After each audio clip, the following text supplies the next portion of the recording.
Inflation या महंगाई ये वही वर्ड्स हैं जिनके बार बार हम लोग यूज़ देख रहे थे कि ये वर्ड बार बार यूज़ हो रहा था, चाहे मॉनेटरी पॉलिसी टूल्स हो जाए, चाहे फिस्कल पॉलिसी टूल्स हो जाए, सभी लोग कहीं ना कहीं कोशिश कर रहे थे इसी को कंट्रोल करने की। ठीक है, तो इसी को कंट्रोल करना है हम लोगों को, और ये पूरा चैप्टर हमको बताएगा पहले कि इन्फ्लेशन है क्या और कितने तरीके से इन्फ्लेशन को हम लोग और ब्रॉड तरीके से पढ़ सकते हैं, और साथ ही साथ में इसके बारे में हमको कुछ और भी टर्मिनोलॉजीज इस चैप्टर के अंदर देखने को मिलेंगी। तो खैर शुरू करते हैं उन सब चीज़ों की बातें। ठीक है, तो इन्फ्लेशन की अगर डेफिनेशन की बातें करें हम लोग कि व्हाट इज़ इन्फ्लेशन, महंगाई है क्या, किसको बोलते हैं महंगाई, मार्केट में महंगाई है क्या, महंगाई दर किस चीज़ को बोला जाता है, तो अगर डेफिनेशन बोली जाए तो उसकी डेफिनेशन क्या होगी? प्रोडक्ट इंक्रीज हो जाए, प्रोडक्ट के प्राइसेस इंक्रीज हो जाए। अच्छा, चलो एक बार इंक्रीज हो गया फिर डाउन हो गया अगर एक बार, तो ये वाली कौन सी साइकिल है, ये क्या इन्फ्लेशन कहलाएगा? ऐसा मान लिया हमने, ऐसा कुछ हो रहा है कि आपने बोला इंक्रीज हो गया फिर डाउन हो गया फिर इंक्रीज, फिर और डाउन हो गया फिर इंक्रीज हो गया। इन्फ्लेशन सिर्फ उस चीज़ को बोला जाता है जहाँ पे परसिस्टेंट इंक्रीज इन प्राइजेस देखने को मिले। मतलब ये प्राइजेस अगर इंक्रीज हो रहे हैं तो ये वाला जो जोन है इसी को क्या बोला जाएगा? इन्फ्लेशन बोला जाएगा। जहाँ ये डाउन होना शुरू हो जाएगा वहाँ इन्फ्लेशन थोड़ी रह जाएगा, वो तो फिर डिफ्लेशन वाली कंडीशन की तरफ मूव होना शुरू हो जाएगा। ठीक है, तो महंगाई हमेशा उस चीज़ को बोला जाएगा या इन्फ्लेशन उसको बोला जाएगा जहाँ पे किसी के भी प्राइजेस में, जो हम लोग गुड्स एंड सर्विसेज की बात करते हैं, उन वस्तु एवं सेवाओं के प्राइजेस में परसिस्टेंट इंक्रीज देखने को मिले। परसिस्टेंट इंक्रीज का मतलब ये होता है कि इंक्रीज आपको रेगुलर देखने को मिले, लगातार देखने को मिले। ठीक है, तो इंक्रीज अगर किसी भी चीज़ के प्राइजेस में रेगुलर हो रहा है, रेगुलर इंटरवल पे हो रहा है, और उसके प्राइजेस ही को क्या बोला जाता है? इन्फ्लेशन बोला जाता है। ठीक है, तो इन्फ्लेशन की एक बहुत सिंपल सी डेफिनेशन कि किसी भी गुड्स एंड सर्विसेज जो भी हम मार्केट के अंदर प्रोड्यूस करते हैं, जो भी इंडस्ट्रीज प्रोड्यूस कर रही हैं, उनके प्राइजेस को कुछ डिसाइड किया जाता है कि ये प्रोडक्ट के हमने मान लिया 5 रुपये का पार्ले जी का पैकेट हमने डिसाइड कर लिया, लेकिन क्या होगा वो 5 रुपये से 6, 6 से 7, 7 से 8 ऐसा होता चला जा रहा है। तो इसी चीज़ को हम लोग क्या बोलते हैं? इन्फ्लेशन बोलते हैं। यही किसका एग्जाम्पल है? परसिस्टेंट इंक्रीज का एक एग्जाम्पल है। तो जब भी किसी के भी प्राइजेस में परसिस्टेंट इंक्रीज होना शुरू हो जाए वही हमारा क्या कहलाता है? इन्फ्लेशन कहलाता है। ठीक है, तो ये इन्फ्लेशन है हमारा। इन्फ्लेशन की बात हम लोग इस तरीके से करते हैं, और इन्फ्लेशन को कंट्रोल करने के लिए आपको पता है 2 तरीके से इन्फ्लेशन को कंट्रोल किया जा सकता है। ठीक है, गवर्नमेंट भी कंट्रोल कर सकती है और आरबीआई भी कंट्रोल कर सकती है। वो तरीके मैं आपको लास्ट क्लास में बता भी चुका था बहुत सारे। ठीक है, इसके बाद में हम लोग ने टाइप्स देखे थे, टाइप्स की बात भी की थी। उन टाइप्स को आज थोड़ा सा और डिटेल में डिस्कस करेंगे। जैसे हम लोग ने एक बात की थी, पहला टाइप था इसका डिमांड पुल इन्फ्लेशन। ठीक है, और दूसरा कौन सा था? Cost push inflation. ये 2 टाइप से हम लोगों ने बात की थी, डिमांड पुल इन्फ्लेशन की और कॉस्ट पुश इन्फ्लेशन की। ठीक है, तो जैसा कि मैंने बताया था कि ये तो टर्मिनोलॉजी से ही क्लियर हो जाते हैं कि what is demand pull inflation और what is cost push inflation. तो डिमांड पुल इन्फ्लेशन की जब हम लोग बातें करते हैं तो यहाँ पे डिमांड के अंदर किसी भी तरीके की बढ़ावट या बहुत तेज़ी आई हुई होती है, तो उस चीज़ को हम लोग डिमांड पुल इन्फ्लेशन कह सकते हैं। जैसे जब भी किसी प्रोडक्ट की प्राइजेस के अंदर या किसी भी प्रोडक्ट के एग्रीगेट डिमांड के ऊपर कोई फ़र्क पड़े, एग्रीगेट डिमांड के ऊपर जब किसी प्रोडक्ट के फ़र्क पड़े, एग्रीगेट डिमांड क्या होता है? एग्रीगेट डिमांड क्या होता है?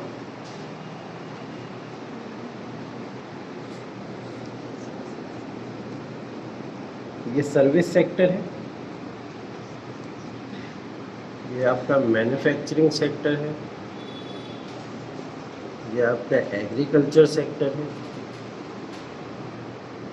ठीक है, या मैं इन सबको अगर मिला के बोल लूँ तो ये प्राइमरी सेक्टर है, ये सेकेंडरी सेक्टर और ये टर्शियरी सेक्टर। ऐसे ही तो है कुछ।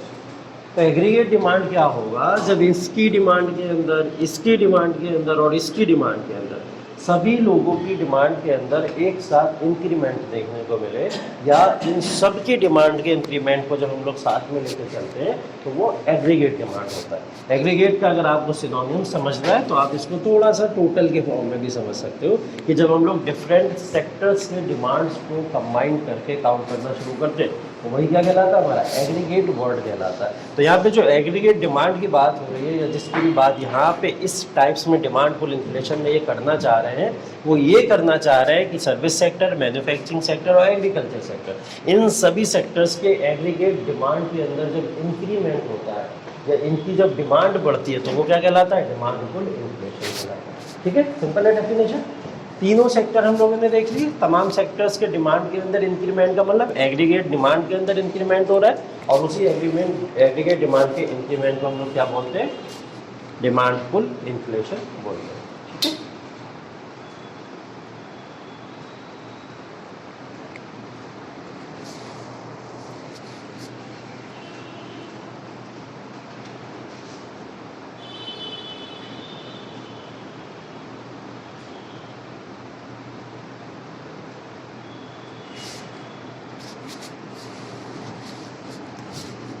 तो थोड़ा सा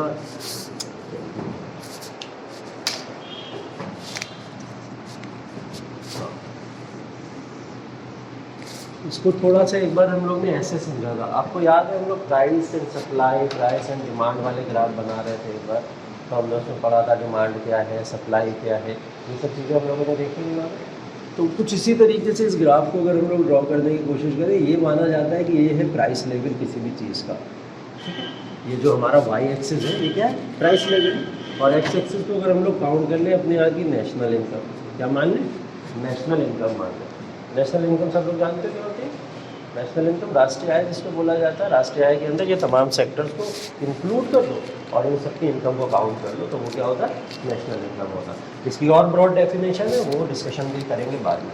तो फिलहाल अभी क्या हो रहा है कि ये प्राइस लेवल और नेशनल इनकम जो एक्स एक्सिस पे है, वाई एक्सिस पे प्राइस लेवल है, इन दोनों के बीच में ग्राफ ड्रॉ करना होता है। ठीक है, ये वाला ग्राफ जब ड्रॉ करते थे तो मैंने बताया था ये वाली लाइन जो होती थी ये किसकी होती थी, एग्रीगेट डिमांड की लाइन हुआ करती थी, एग्रीगेट डिमांड की लाइन हुआ करती थी। मतलब यहाँ पे क्या होता था कि ये जो प्राइस लेवल है ये जिस तरीके से इंक्रीज होता है और ये यहाँ तक पहुँच जाता है किसी भी तरीके से, इस लेवल तक पहुँच जाता है।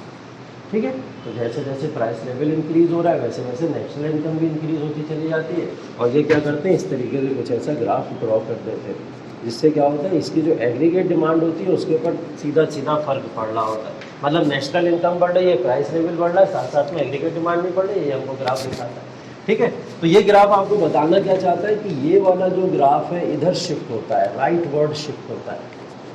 डिमांड पुल इन्फ्लेशन में क्या होता है, ग्राफ राइट वर्ड शिफ्ट होता है।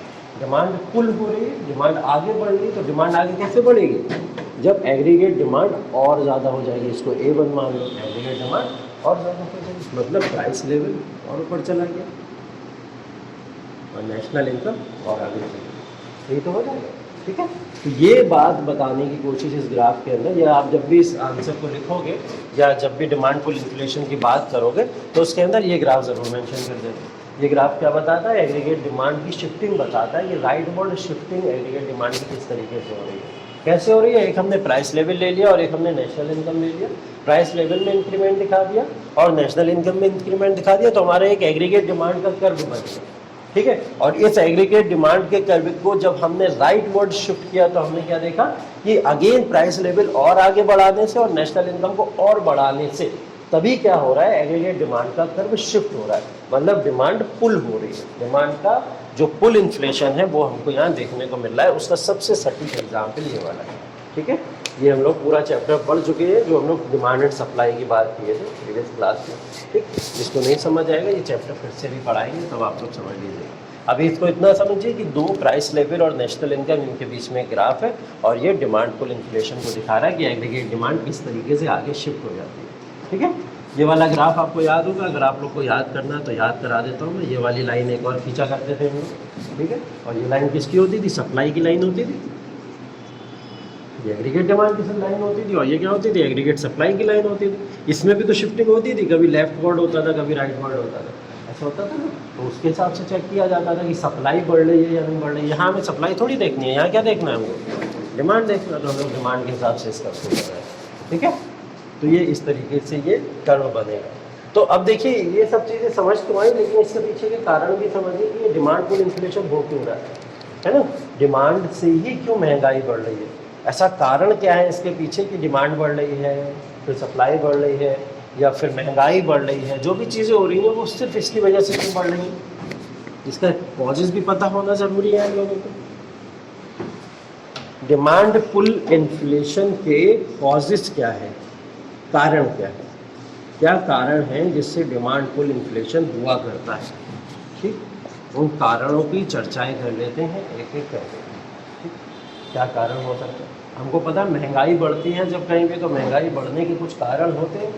जैसे हम लोग उस दिन पढ़ रहे थे कि महंगाई कैसे बढ़ रही है, मार्केट में करेंसी आ जाती है, लिक्विडिटी आ जाती है, ठीक है, या प्राइस लेवल बढ़ जाता है, इंटरेस्ट ईजी हो जाते हैं, लोन लोगों को ज़्यादा मिलने लगता है, तो क्या होता है, इन्फ्लेशन बढ़ जाता है। ये सब पता है उनको, महंगाई इस तरीके से बढ़ जाती है। लेकिन डिमांड पुल इन्फ्लेशन कैसे बढ़ जाता है, जैसे इन्फ्लेशन बढ़ता है उसके बहुत सारे तरीक़ों से कहीं ना कहीं डिमांड पुल इन्फ्लेशन भी बढ़ता होगा। तो डिमांड पुल इन्फ्लेशन बढ़ने का सबसे पहला कारण बताया जाता है मनी सप्लाई।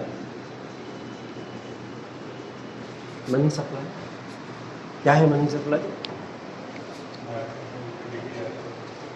लिक्विडिटी, अच्छा चलो ठीक है, लिक्विडिटी या तरलता कह सकते हैं हम लोग। मनी सप्लाई का मतलब इसके अंदर सप्लाई वर्ड यूज़ किया हुआ है, तो इसका मतलब ये होता है लोगों के पास में जितने भी ऑडियंस है, पब्लिक है, उनके पास में जो भी पैसा है, ठीक है, बैंकों के पास में जो भी पैसा है, इंस्टीट्यूशंस के पास में जो भी पैसा है, वो तमाम पैसा एकत्रित एक देश के अंदर जब होता है तो उसी को मनी सप्लाई बोला जाता है, जब उसके अंदर ट्रांजैक्शंस होते हैं।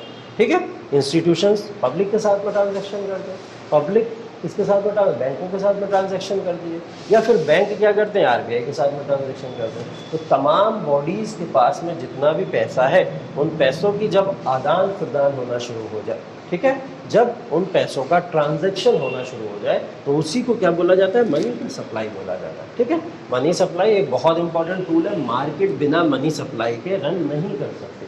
ठीक है, मनी सप्लाई का सबसे बड़ा एग्जाम्पल अगर आपको देखना है तो आप उसमें चले जाइए बार्टर सिस्टम में।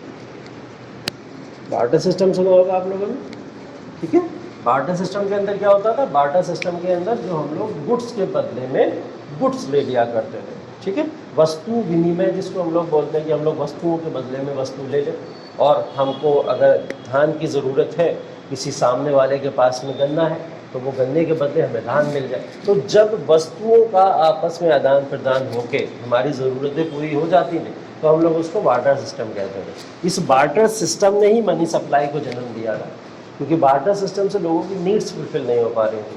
उसके अंदर प्रॉब्लम क्या हो जाती थी, डबल कोइंसिडेंस ऑफ बॉन्ड्स की प्रॉब्लम हो जाती थी। डबल कोइंसिडेंस ऑफ बॉन्ड्स क्या बोलते हैं, किसी चीज़ को कि मुझे गेहूँ चाहिए था और सामने वाले के भी पास गेहूँ रखा हुआ है, उसके पास में जो मुझे चाहिए अगर मुझे गेहूँ चाहिए था, और सामने वाला मुझे गेहूँ नहीं दे पा रहा है, उसके बदले में मुझे धान दे रहा है, तो ये प्रॉब्लम हो जाया करती थी डबल कोइंसिडेंस ऑफ बॉन्ड्स। मतलब मेरी बॉन्ड्स जो थी, मेरी ज़रूरतें जो थी, वो टकरा जाती थी आपस में एक दूसरे से, और दोनों की ज़रूरतें पूरी नहीं हो पाती। इस वजह से इसको ख़त्म करा गया। बोले तो इसका तरीका क्या हो सकता है, उन्होंने बोला करेंसी का डेवलपमेंट हो सकता है।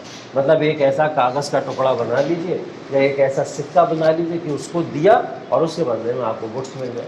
तो उसके बाद में बार्टर सिस्टम के बाद में करेंसी सिस्टम शुरू हुआ, और करेंसी सिस्टम से ये मनी सप्लाई का कॉन्सेप्ट शुरू हुआ। तो अगर हम लोग कारण की बात करें, तो कारण के अंदर मनी सप्लाई का डिक्रीमेंट होना चाहिए, इंक्रीमेंट होना चाहिए डिमांड पुल इन्फ्लेशन के लिए। क्या होना चाहिए, इंक्रीज होनी चाहिए ना। मनी सप्लाई मार्केट के अंदर इंक्रीज होगी तभी तो इन्फ्लेशन, डिमांड पुल इन्फ्लेशन बढ़ेगा, ठीक है। तभी तो मैं ये बता रहा हूँ कि मनी सप्लाई मार्केट के अंदर, एक एग्जाम्पल आप ऐसे समझ लो, तरलता, जितनी लिक्विडिटी मार्केट के अंदर बढ़ती जाएगी उतनी लोगों की डिमांड बढ़ती चली जाएगी। तो डिमांड जब बढ़ती चली जाएगी तो डिमांड इन्फ्लेशन भी तो बढ़ता चला जाएगा, डिमांड से इन्फ्लेशन भी बढ़ता चला। तो मतलब मनी सप्लाई जितनी बढ़ रही है उतनी मार्केट में तरलता बढ़ रही है, और जितनी तरलता बढ़ रही है उतनी ज़्यादा ही यहाँ पे इन्फ्लेशन बढ़ता चला जाएगा। तो ये ऐसे कनेक्टेड है आपस में। तो मनी सप्लाई का इंक्रीमेंट का मतलब एक कारण तो बन गया डिमांड पुल इन्फ्लेशन का, कि मनी सप्लाई में लगातार इंक्रीज होना, ठीक है। तो अगर मुझे डिमांड पुल इन्फ्लेशन को कम करना तो मैं क्या करूँगा, मनी सप्लाई कम कर दूंगा। ठीक है, तो बैंक भी यही करते हैं और गवर्नमेंट बॉडीज़ भी यही करती हैं, वो इन डिमांड को कम कर देते हैं।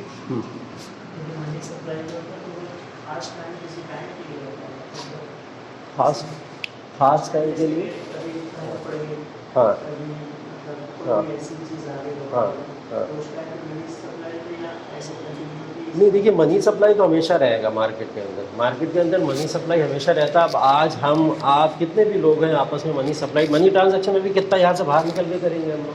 ठीक है, तो मनी का ट्रांजैक्शन तो हमेशा लगा रहता है, तो मनी ट्रांजैक्शन हमेशा रहेगा। लेकिन मनी ट्रांजैक्शन या मनी सप्लाई को रोकना इम्पॉसिबल चीज़ है, ये सबको पता है। ठीक है, मनी सप्लाई में या तो इंक्रीमेंट हो सकता है या डिक्रीमेंट हो सकता है, इसको रोका नहीं जा सकता। तो मनी सप्लाई में जब जब इंक्रीमेंट होगा तब तब डिमांड पुल इन्फ्लेशन बढ़ जाएगा, और जब जब इसके अंदर डिक्रीमेंट होगा तब तब डिमांड पुल इन्फ्लेशन डाउन हो जाएगा, ख़त्म हो जाएगा, कम हो जाएगा। ये प्रॉब्लम होती है, और ये प्रॉब्लम क्या है, ये सोल्यूशन बैंक इसी को यूज़ करते हैं। और बैंक क्या करते हैं, मार्केट के अंदर मनी सप्लाई, गवर्नमेंट बोलती है मनी सप्लाई बढ़ा दो मार्केट के अंदर, ज़्यादा से ज़्यादा पैसा लोगों को दोगे तो ज़्यादा पैसा लोग आपस में शेयर करेंगे, एक दूसरे को ज़्यादा देंगे, ऑनलाइन परचेजिंग ज़्यादा करेंगे। दिवाली ऑफर आता है, काहे के लिए आता है पता है आपको? ये मनी सप्लाई बढ़ाने के लिए आता है, मनी सप्लाई को ज़्यादा से ज़्यादा और बढ़ाने के लिए आता है। अगर आप अभी अखबारों के अंदर पढ़ोगे तो अखबारों के अंदर पढ़ने के बाद में आप देखोगे जाके दिवाली के अगले दिन न्यूज़ छपी हुई होती है कि इस बार दिवाली पे 700 करोड़ की खरीदारी हो गई। तो 700 करोड़ का डेटा कहाँ से ले आएगा? उन्होंने सारे सेक्टर्स को बुलाया, मिलवाया कि आपके सेक्टर में कितना हो रहा है, आपके सेक्टर में कितना हो रहा है। इससे क्या हुआ, भारत की जीडीपी और मजबूत हो गई, है ना। तो जब जब यहाँ मार्केट में मनी सप्लाई बढ़ाई जाती है तो ऐसा नहीं नुकसान ही होता है। ये डिमांड पुल इन्फ्लेशन हो ज़रूर रहा है, लेकिन ये वक्त की नीड के हिसाब से हो रहा है। ठीक है, तो इसलिए इसको बढ़ाया भी जाता है। तो ये तमाम चीज़ें मार्केट के अंदर चलाना बहुत ज़रूरी है, इसलिए मनी सप्लाई को बढ़ा। हाँ, एक्सेस जिस भी चीज़ की होगी वो तबाह कर देगी, फिर बर्बाद कर देगी। अगर ये मनी सप्लाई ज़्यादा बढ़ जाए, एग्रीगेट डिमांड यहाँ पहुँच जाएगी, और यहाँ पहुँचने के बाद में इसको कंट्रोल करना मुश्किल हो जाता है। ठीक है, तो ये चीज़ें होती हैं। तो पहला कारण तो बन गया हमारा कि मनी सप्लाई इंक्रीज होने की वजह से मार्केट में डिमांड पुल इन्फ्लेशन आता है। ठीक है, दूसरा कारण होता है इसके पीछे डेफिसिट फाइनेंसिंग।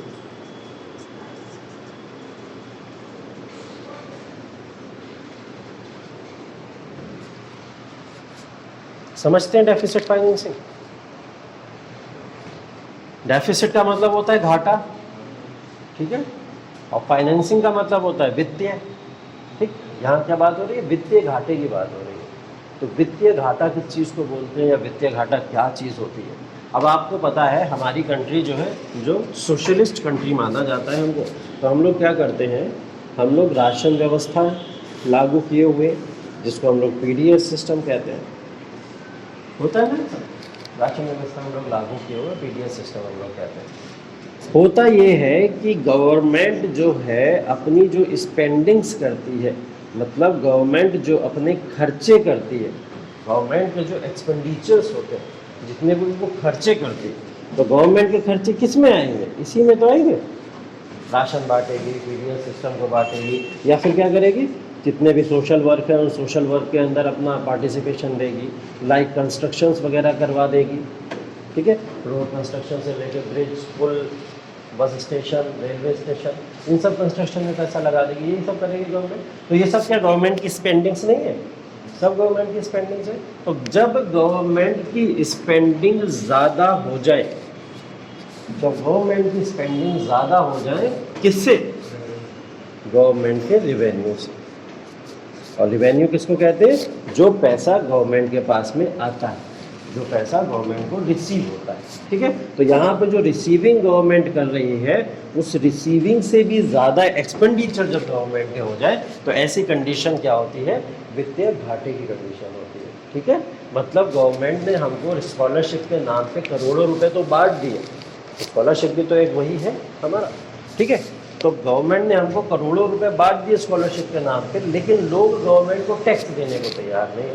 ठीक है, लोग क्या कर रहे हैं? टैक्स ही नहीं दे रहे हैं गवर्नमेंट को। कितने लोग टैक्स चोरी किया करते हैं, तो उसकी वजह से क्या होता है? गवर्नमेंट घाटे में चली जाती है, प्रॉब्लम में चली जाती है। तो डेफिसिट फाइनेंसिंग जैसी कंडीशन भारत में हमेशा बनी रहती है, हमेशा बनी रहती है। 2 से 3% घाटे में हम लोग हमेशा रहते ही रहते हैं, हमेशा होता है।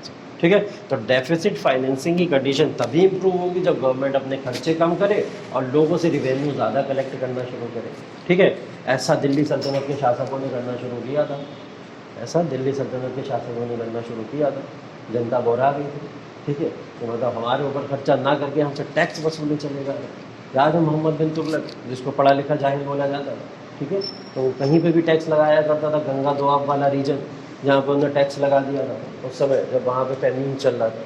तो ये क्या प्रॉब्लम है, ये सब प्रॉब्लम होती हैं तब जब गवर्नमेंट अपने पर्टिकुलर इंस्टीट्यूट्स पे ध्यान दे के लोगों की चिंता करना बंद कर दे तो वो डेफिसिट फाइनेंसिंग ख़त्म हो जाएगी, ठीक है। लेकिन ऐसा हम तो कर नहीं सकते, हम लोग तो समाजवादी लोग हैं, सोशलिज्म के कॉन्सेप्ट को हम लोग फॉलो करते हैं, तो हम लोग ऐसा तो कर नहीं सकते, इसलिए हम लोग हमेशा डेफिसिट फाइनेंसिंग में रहते हैं। तो अब मुझे ये बताइए कि डिमांड पुल इन्फ्लेशन के पीछे ये वित्तीय घाटा कैसे रिस्पॉन्सिबल है?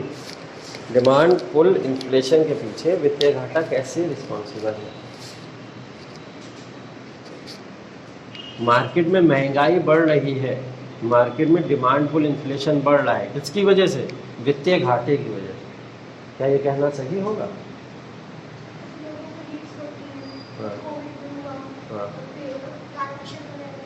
हाँ।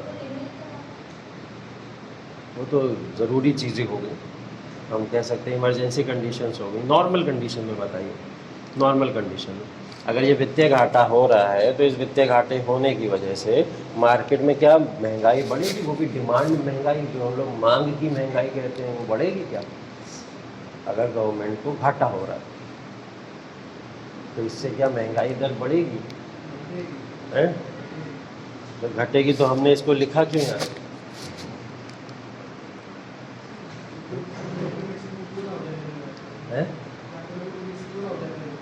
लोगों की नीड्स पूरी हो जाएंगी। कहाँ हो रही है लोगों की नीड्स पूरी? देख लो ना रैंक, कल नहीं देखी रैंक तुमने न्यूज़ पेपर में? देखा ना हंगर इंडेक्स आया था, हंगर इंडेक्स ही तो आया है, 107 रैंक पहुँची है हम लोग की 121 में से। तो हम लोग तो भूखों को नहीं खिला पा रहे, नीड्स कहाँ पूरी हो रही?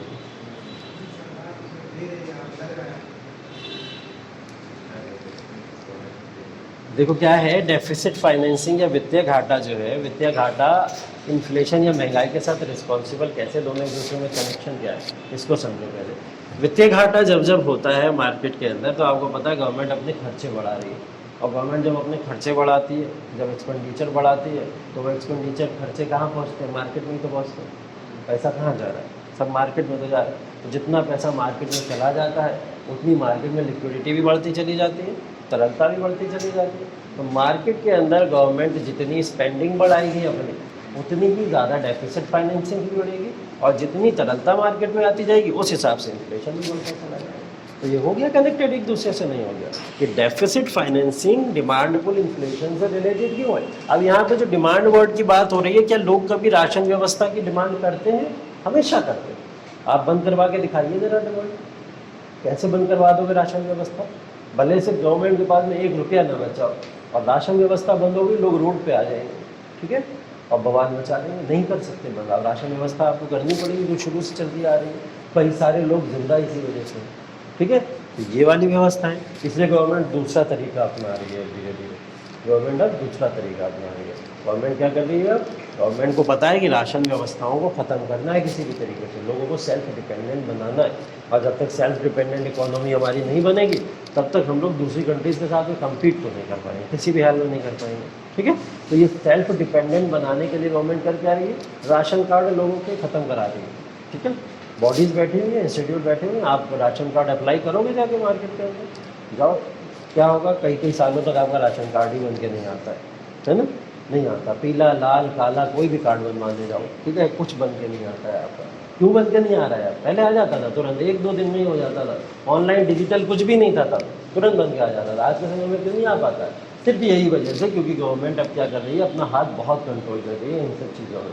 गवर्नमेंट बहुत सारी चीज़ों पे फंड देना छोड़ चुकी है, और आपको उसके ऊपर टैक्सेस बढ़ा दिए गए। पेट्रोल के प्राइस बढ़ना, गैस के प्राइस बढ़ना, डीजल के प्राइस बढ़ना, ये सब जितने भी प्राइसेस बढ़ रहे हैं, इसका मतलब उसके सब्सिडी डाउन होती चली जा रही है। गवर्नमेंट आपको सब्सिडी अब कम दे रही है, तो ये क्या हो रहा है? गवर्नमेंट अपने खर्चों को ख़त्म करना चाह रही है। एक्सपेंडिचर ख़त्म करना चाह रही है, जिससे क्या कर सके वो ज़्यादा डेवलपमेंट और ग्रोथ करा सके, ज़्यादा दूसरी चीज़ों में ध्यान दे सके। कि अगर जनता के ऊपर ही लगी रहेगी तो फिर क्या होगा, ना तो इकोनॉमी का डेवलपमेंट होने वाला है, ना कंस्ट्रक्शन वर्क ज़्यादा बन पाएंगे, ना इंडस्ट्रीज हम लग पाएंगे हमारे यहाँ में, ये सब प्रॉब्लम होती चली जाएगी।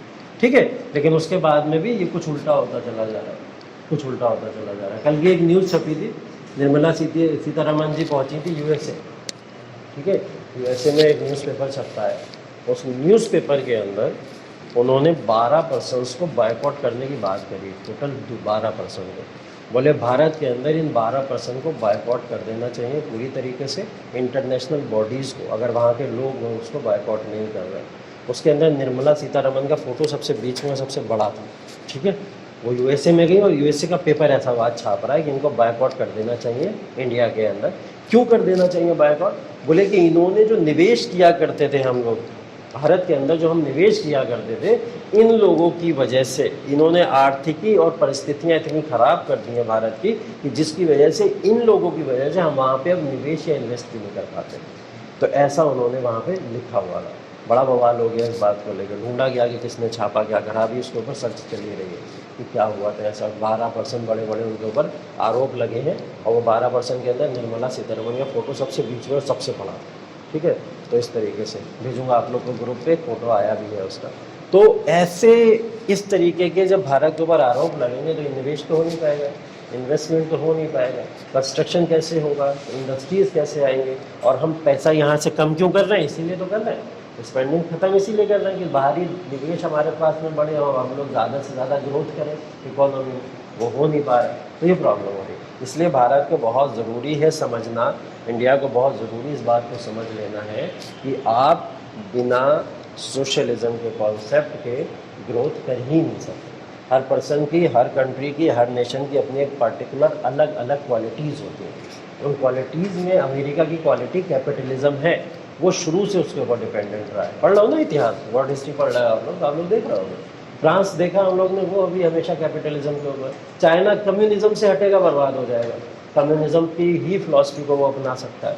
हम लोग क्यों कैपिटलिज्म की तरफ जा रहे हैं, ये बात नहीं समझ आ रही है, क्योंकि हम लोग सोशलिज्म के कॉन्सेप्ट को शुरू से अपना के अपनी कंट्री को यहाँ तक लेके आए, और हम अगर किसी नई जगह पे चले जाएं एकदम से, है ना, तो फिर क्या होगा? उससे नुकसान ही होगा, उससे नुकसान लोगों का भी होगा। देख लो 107 चली गई रहे, इन सब के पीछे ये सब कारण नहीं होंगे क्या?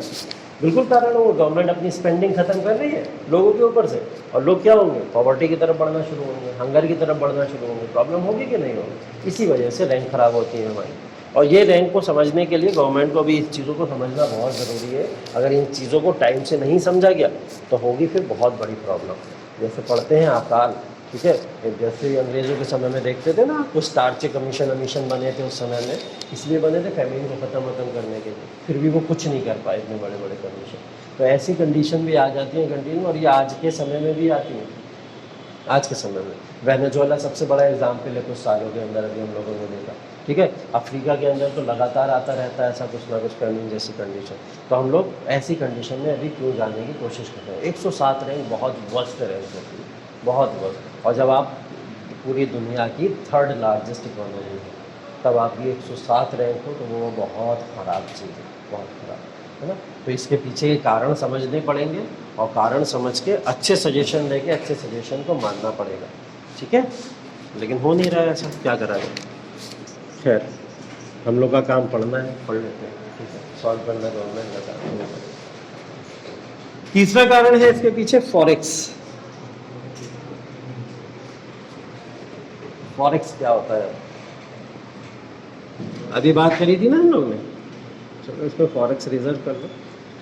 ये फॉरेक्स रिजर्व का मतलब जो फॉरेन कंपनीज या फॉरेन कंट्रीज आके यहाँ पे इन्वेस्टमेंट करती हैं, तो उसी को क्या बोला जाता है? फॉरेक्स रिजर्व बोला जाता है।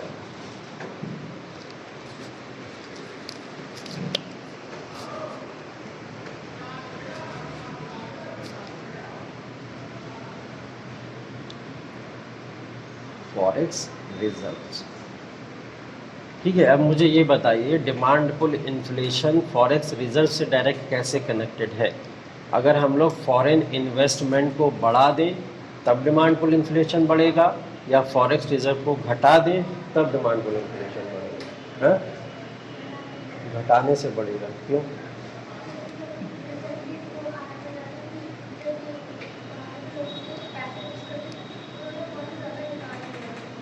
पैसा हटा दिया था उन्होंने। हाँ, तो उससे क्या? हाँ, इसका मतलब ये थोड़ी है फॉरेक्स रिजर्व का मतलब फॉरेन इन्वेस्ट का मतलब यही हो कि डॉलर में ही आके इन्वेस्ट करें, फॉरेन करेंसी में ही इन्वेस्ट करें, ऐसा कंपल्सरी नहीं। हाँ, इंपोर्ट हमारे बढ़ जाएंगे मतलब।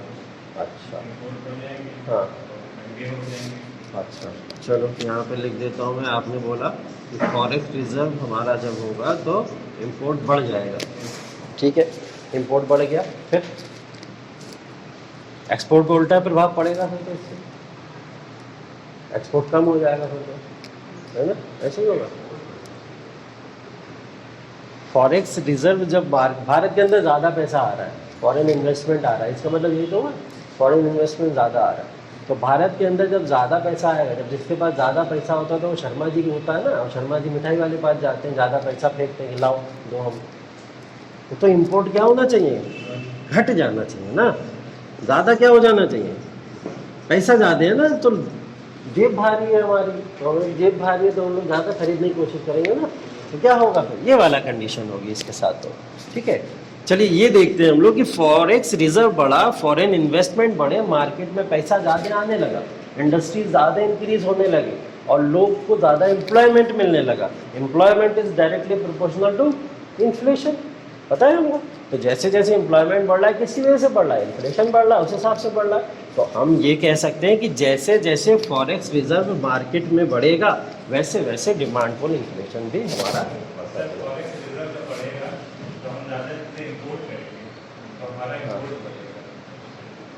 देखो, फॉरेक्स रिजर्व जब हमारा बढ़ेगा, इसका मतलब फॉरेन इन्वेस्टमेंट है ना, बाहर की कंपनी हमारे यहाँ पैसा ज़्यादा लगा रही है। ठीक,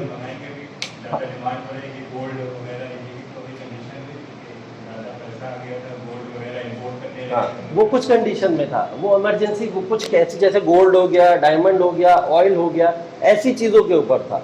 वो हमारी नीडी थिंग्स थी। जब नीडी थिंग्स हमारी होंगी तो ये इंपोर्ट एक्सपोर्ट की कंडीशन पलट जाती है।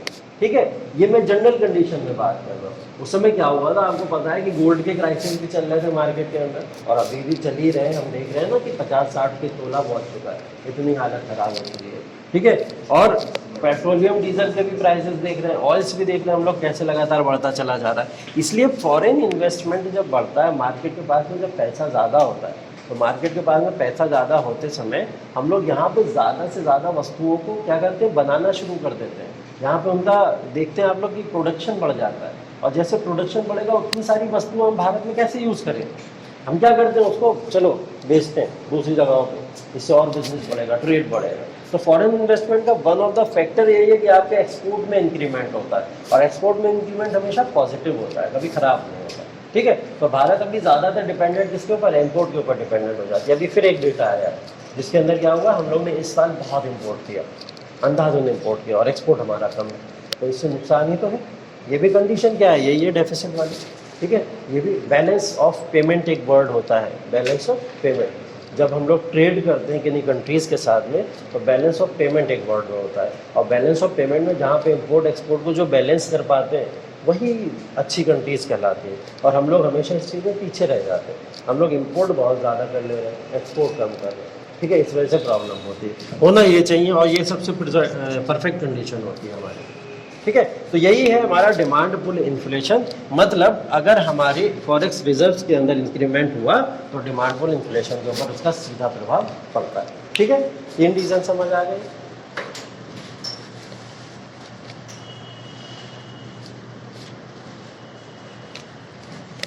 चौथा कारण देखिए,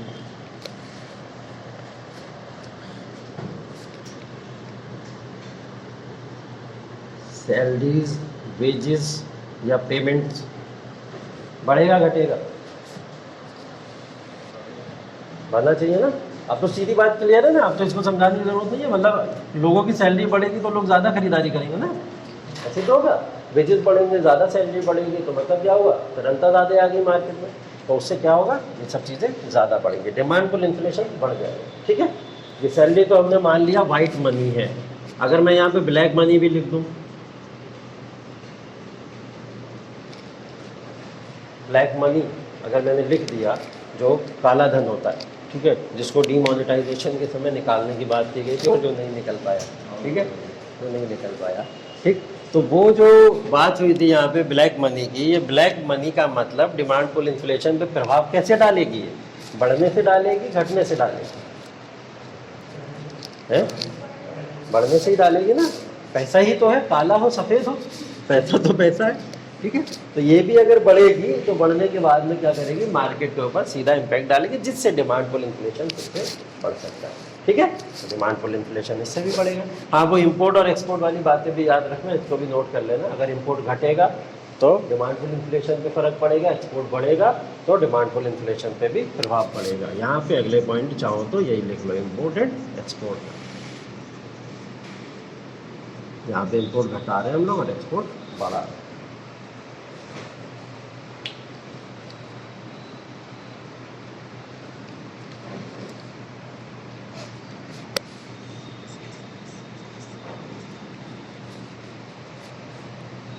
और क्या हो सकता है? ये तो मैंने डेफिसिट फाइनेंसिंग में ही बता दिया। गवर्नमेंट के खर्चे बढ़ेंगे तो गवर्नमेंट के खर्चे बढ़ने के बाद में भी डिमांड पुल इन्फ्लेशन डायरेक्ट बढ़ जाएगा। ऑप्शन में अगर सिर्फ इतना आ जाए, डेफिसिट फाइनेंसिंग ना है, अगर ऑप्शन में इतना आ जाए कि डिमांड पुल इन्फ्लेशन पे डायरेक्ट इम्पैक्ट कब पड़ेगा, कारण क्या है डिमांड पुल इन्फ्लेशन का, और उसमें ऑप्शन दे दिया जाए क्या गवर्नमेंट एक्सपेंडिचर कारण है, तो आंसर वही होना चाहिए ना, तो आंसर वही होगा, ठीक है, क्योंकि वो मैंने डेफिसिट फाइनेंसिंग के अंदर आपको बता दिया।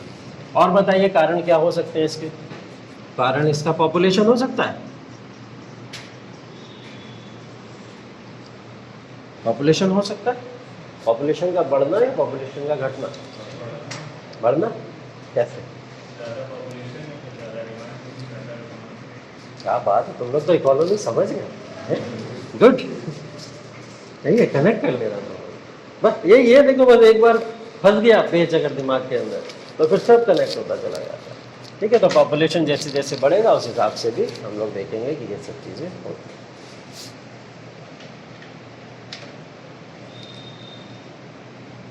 चलिए, बहुत है ये कारण इसके पीछे डिमांड पुल इन्फ्लेशन। ये सारे कारणों को याद रखिएगा कि जो महंगाई दर बढ़ाने में दो टाइप्स या प्रकार हैं उसके, डिमांड पुल इन्फ्लेशन और कॉस्ट पुश इन्फ्लेशन में, उसमें डिमांड पुल इन्फ्लेशन होने के ये तमाम रीजंस होते हैं या ये सब रिस्पॉन्सिबल होते हैं, ठीक है। कॉस्ट पुश इन्फ्लेशन को देख लेते हैं इसके बाद। ये सब हो गया, नोट कर लिए सब।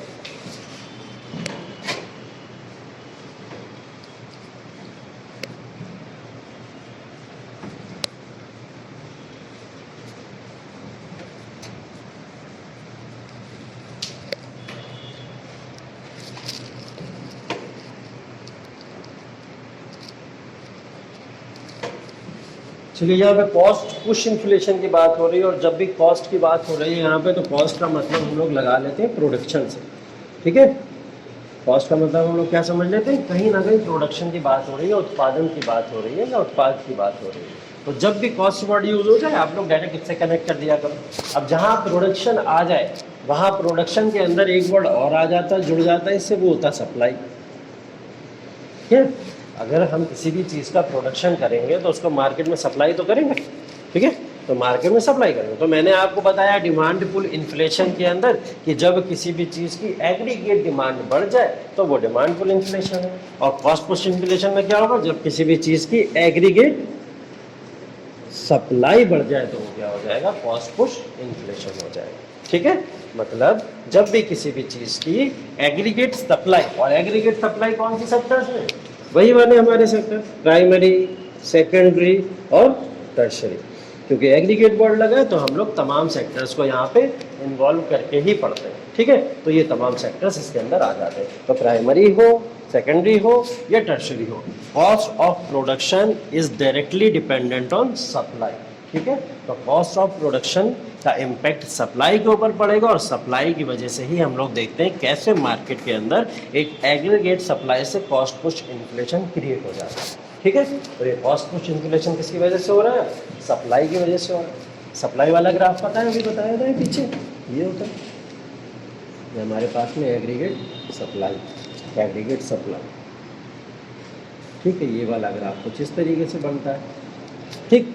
अब एग्रीगेट सप्लाई बढ़ेगी घटेगी, बताओ, अगर मैं इस ग्राफ को इधर कर दूँ, इधर मैंने इसको अपवर्ड शिफ्ट कर दिया, अपवर्ड शिफ्ट कर दिया मैंने। अपवर्ड शिफ्ट करने का मतलब क्या हो गया कि मेरी जो लाइन है वो लाइन कहाँ पे आनी चाहिए, मतलब ये सप्लाई को बढ़ाने वाली लाइन होनी चाहिए, घटाने वाली लाइन होनी चाहिए। यहाँ से ले लें अगर हम इसको, ये ऊपर जा रहा है तो यही वाली तो लाइन आएगी, ये भी तो ऊपर जाएगा है? लेकिन ये वाली लाइन यहाँ पे आके कॉन्ट्रैक्ट हो जाती है, यहाँ पे आके कॉन्टैक्ट हो जाती है। मतलब क्या हो रहा है, ये जो एग्रीगेट सप्लाई जो ग्राफ यहाँ अपवर्ड शिफ्ट हुआ, इसके अंदर प्राइस लेवल तो बढ़ा लेकिन नेशनल इनकम कम हो जाता है। ठीक है, यहाँ पे इन्वर्स रिलेशन होता है इन दोनों के बीच में, तो ये होता है सप्लाई का।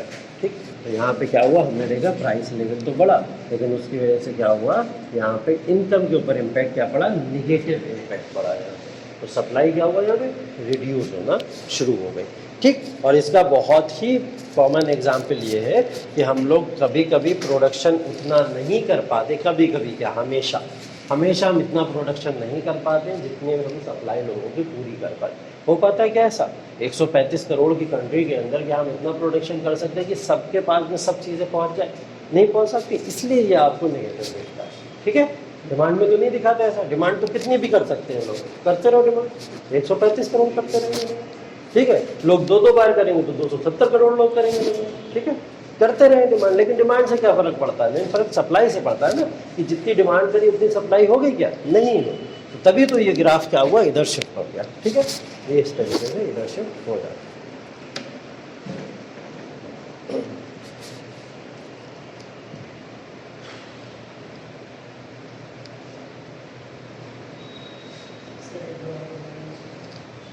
मैं ये बता रहा हूँ कि एग्रीगेट सप्लाई बढ़ती है यहाँ पे।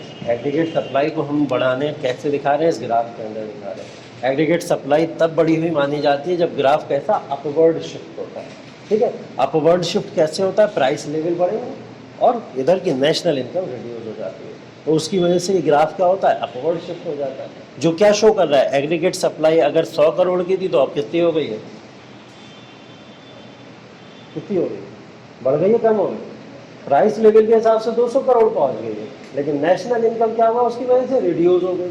मतलब नेशनल इनकम अगर 105 करोड़ थी तो वो 103 या 4 करोड़ बन जाती है। तो ये इसके ऊपर एक इन्वर्स इम्पैक्ट पड़ता है, क्योंकि हम लोग जितना प्रोडक्शन करते हैं वो सप्लाई के लिए काफ़ी नहीं होता। ठीक है, इस वजह से इसके ऊपर ऐसा इम्पैक्ट पड़ता है। चलिए कॉजेस की बात कर लें इसकी, जैसे वहाँ पे कॉजेस की बात करी थी वैसे यहाँ पे भी कॉजेस की बात कर लें। ठीक, पहला कॉज है, पहला कॉज है यही कॉस्ट ऑफ प्रोडक्शन, कि जो हम लोग प्रोड्यूस करने में कॉस्ट लगा रहे हैं उस कॉस्ट ऑफ प्रोडक्शन की हम लोग पहले बात कर लेते हैं।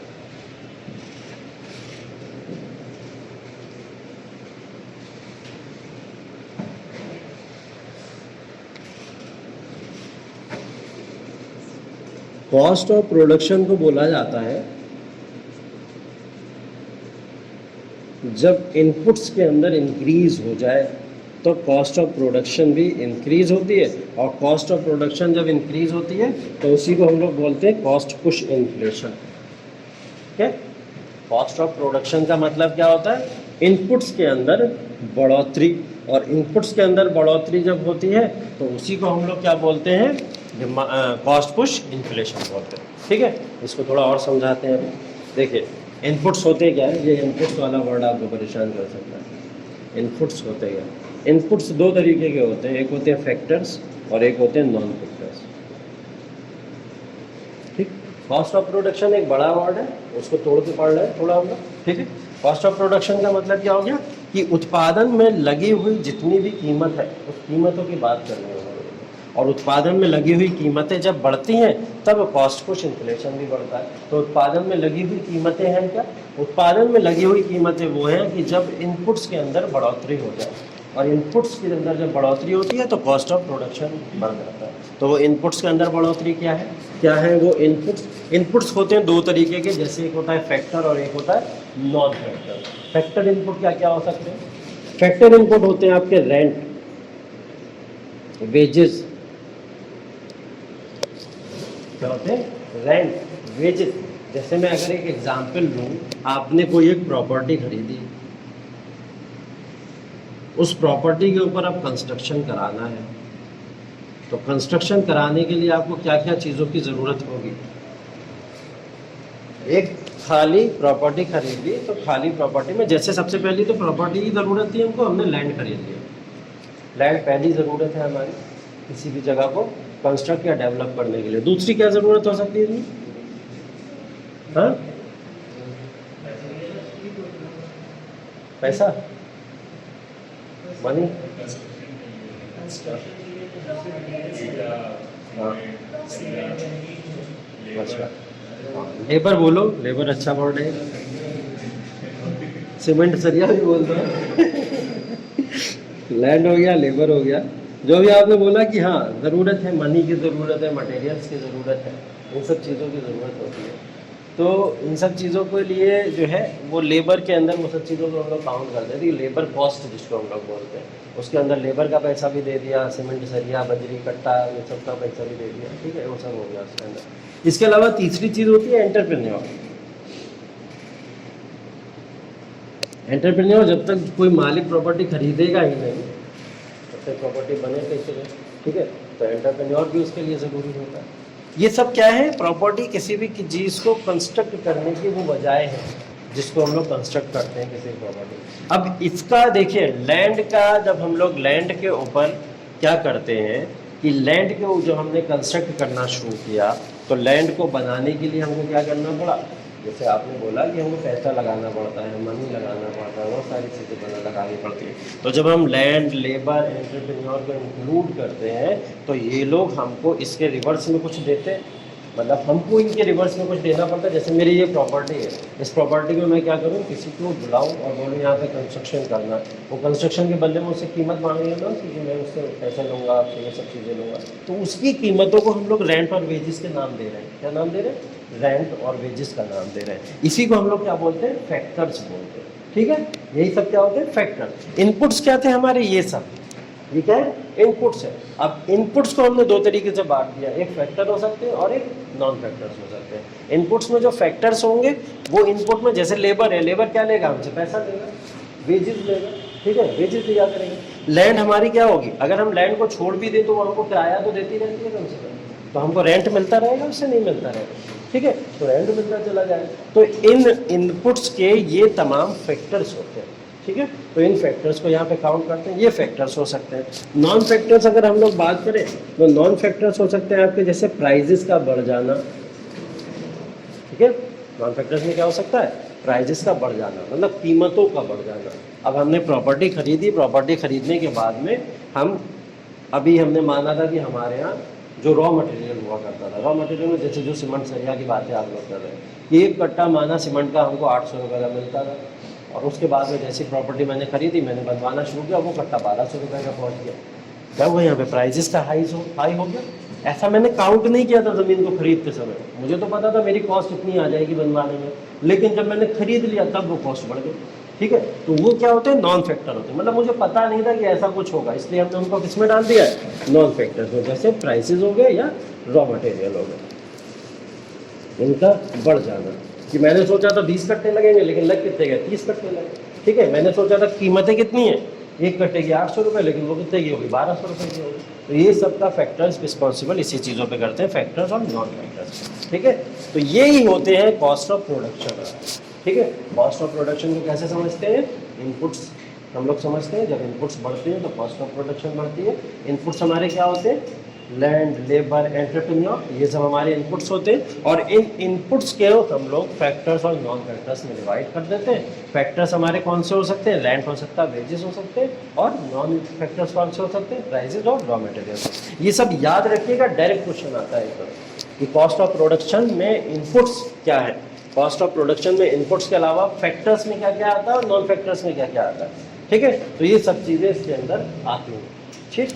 चलिए, आती है तो दो तीन चीज़ें और भी लिख लो। एक होता है प्रॉफिट, इसी के अंदर आता है, फैक्टर का ही पार्ट, ठीक है।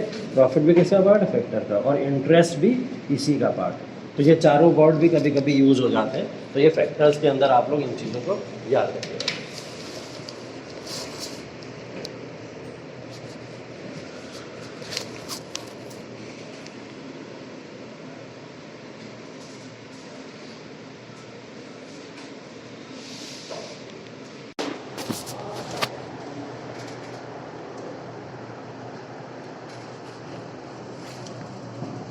ठीक है। कॉस्ट ऑफ प्रोडक्शन के बाद में सेकंड अगर हम लोग देखें कारण क्या हो सकता है, तो सेकंड कारण ये लोग बता रहे हैं होता है इनडायरेक्ट टैक्सेस।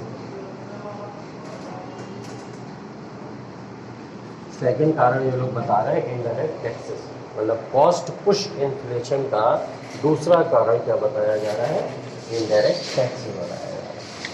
तो जो आपके इनडायरेक्ट टैक्सेस हैं वो इनडायरेक्ट टैक्सेस बढ़ने से कॉस्ट पुश इन्फ्लेशन बढ़ेगा या घटने से बढ़ेगा, बढ़ने से बढ़ेगा। कैसे?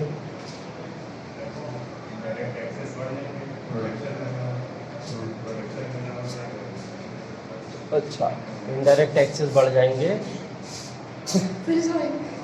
मैंने कुछ बोला कहाँ, आओ बैठो आगे। हाँ, इनडायरेक्ट टैक्सेस आपने बोला क्या होगा, इनडायरेक्ट टैक्सेस में मतलब प्रोडक्शन महंगा हो जाएगा, मतलब कॉस्ट प्रोडक्शन की महंगी हो जाएगी, और यही है कॉस्ट ऑफ प्रोडक्शन महंगा होने का मतलब कॉस्ट पुश इन्फ्लेशन होता है। ठीक है, तो मतलब इनडायरेक्ट टैक्सेस को अगर हमने बढ़ा दिया तो इनडायरेक्ट टैक्सेस बढ़ाना किसके लिए रिस्पॉन्सिबल हो जाएंगे, कॉस्ट ऑफ प्रोडक्शन को बढ़ाने में, और कॉस्ट ऑफ प्रोडक्शन क्या करेगा, कॉस्ट पुश इन्फ्लेशन बढ़ाने में। ठीक है, तो ये डायरेक्ट रिस्पॉन्सिबल उसके लिए हो सकता है। इनडायरेक्ट टैक्सेस के अलावा अगर मैं यहाँ पे सब्सिडी लिख दूँ तो, हाँ एग्जैक्टली, क्योंकि टैक्सेस और सब्सिडी में इनवर्स रिलेशन होता है, हमेशा एक दूसरे के इनवर्सली ये लोग रिलेशनशिप में होते हैं।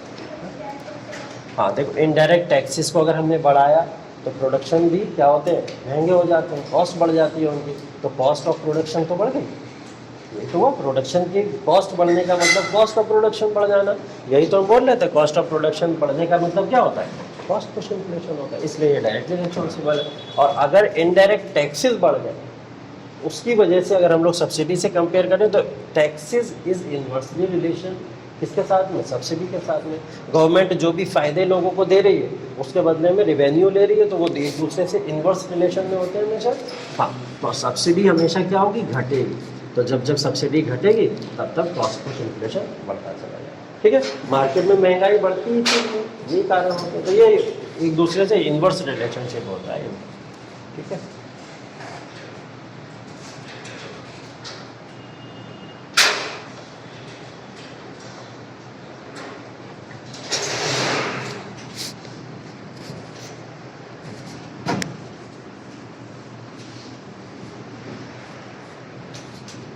एक कारण और बताया जाता है इसके पीछे, कॉस्ट पुश इन्फ्लेशन के पीछे, और वो है होर्डिंग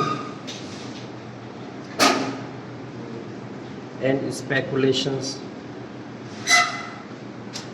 इसका मतलब होता है जमाखोरी, जिसको हम लोग बोलते हैं हिंदी के अंदर। ठीक है, क्या मतलब होता है, जिसको हम लोग बोलते हैं जमाखोरी। क्या है ये जमाखोरी, या होर्डिंग या स्पेकुलेशन।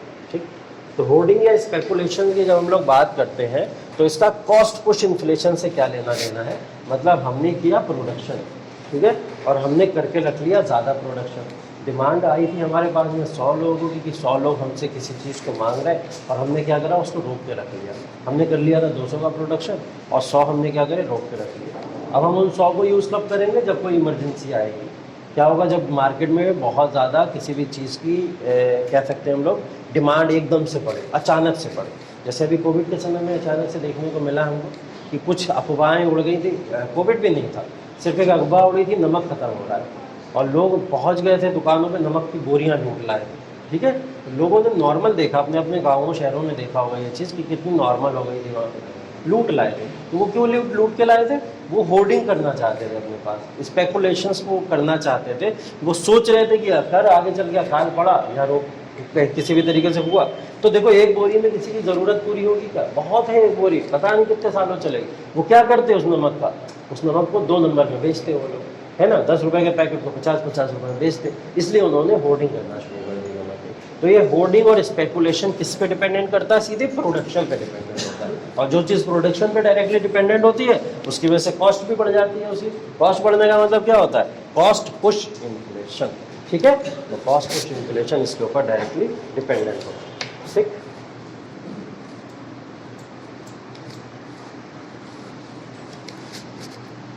और बताओ क्या हो सकता है इसमें।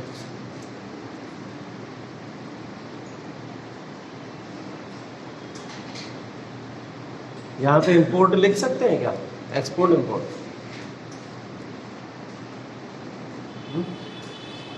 लिखा जा सकता है? डायरेक्टली एक्सपोर्ट इंपोर्ट नहीं लिख सकते, हम लोग लिखेंगे यहाँ पे prices of imported commodities.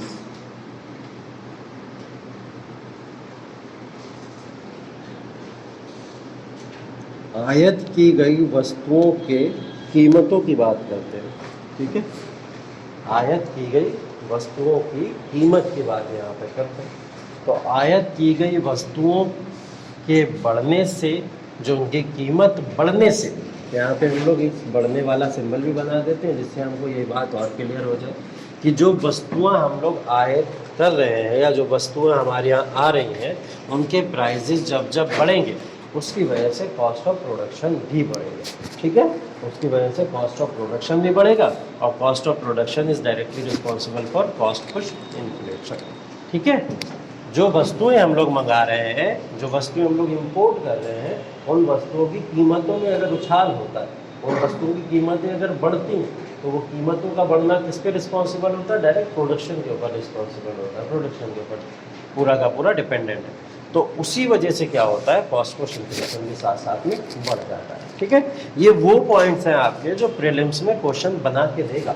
Cost push inflation question में आएगा और उसके अंदर पूछेगा कि कॉस्ट पुश इन्फ्लेशन अगर आपका मार्केट में है तो what are the factors which are responsible for cost push inflation, और उन रीजंस के अंदर ये रीज़न में से कोई एक रीज़न उठा के देखेगा, जितने भी हम लोग कॉजेज़ की यहाँ पे बात कर रहे हैं। और जैसे हम लोग ने डिमांड पुल इन्फ्लेशन में बात किया तो ऐसे कॉजेज़ उठा के आपको यहाँ पे दे दिए जाएंगे, और जैसे ही कॉजेज़ उठा के आपको दिए जाएंगे आप उसमें से ढूंढ लो अपने पॉइंट ऑफ व्यू के हिसाब से, क्योंकि जितने मैक्सिमम मैंने यहाँ पॉइंट बता दिए इससे ज़्यादा मैक्सिमम पॉइंट बन ही नहीं सकते, ठीक है। इससे ज़्यादा बन ही नहीं सकते, बनेंगे तो आप लोग इन्हीं में से निकाल लोगे, ठीक है। बनेंगे तो आप लोग इन्हीं में से उधर उधर कर कर आके निकाल लोगे कि अच्छा चलो मार्केट की सप्लाई बढ़ रही है तो सप्लाई से प्रोडक्शन पे डिपेंडेंट होंगे और प्रोडक्शन से डायरेक्ट इन्फ्लेशन पे चले जाएंगे, तो ऐसे करके आप उस फॉर्मूले से उसको निकाल सकते हैं, ठीक है।